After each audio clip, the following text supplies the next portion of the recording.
On the 30th anniversary of the recognition of our Day of Mourning, we have to really recognize the environment we see ourselves in today. COVID has caused considerable pain to considerable families, to all communities throughout Canada and throughout the world. But how it affects the labor movement is very much significant. Let's take, for example, no visitation into nursing homes. What that means to the people that are in nursing homes and what it means to people that do the visitation to provide the support.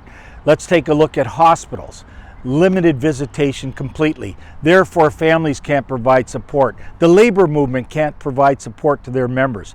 This is personal to me because my entire lifetime I have spent providing support to union members that require our support.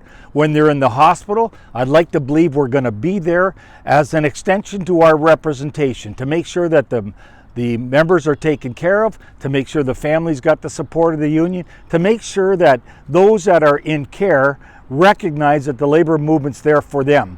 In the past year and a half, it has been deadly in terms of our ability to provide that support, to provide that encouragement. And then every once in a while, those of us in the labor movement will sit next to one of our members that are suffering from cancer. And we'll ask ourselves, is that a result of a work environment? We'll ask ourselves, could have we done something to make sure that this was not going to happen in the end of somebody's life or at the beginning of their work life? The reality is the work for the labor movement never stops. And I also want to recognize the healthcare workers in our community and throughout the country. They are stretched to the limit. They're working like crazy to resolve this pandemic, to work with the pandemic and the multiple issues that come with it. And they deserve our support, they deserve our appreciation, they deserve our recognition. So to those that are in nursing homes, our movement misses the opportunity to support you. Our movement misses the opportunity to be an advocate for you. Our movement, quite frankly, will be thinking about you on this day of mourning in recognitions of your struggles, your family struggles, and the struggles that are in our community. So COVID is about day of mourning, day of recognition. This pandemic, quite frankly, is serious and not something that we ever dealt with in our lifetime.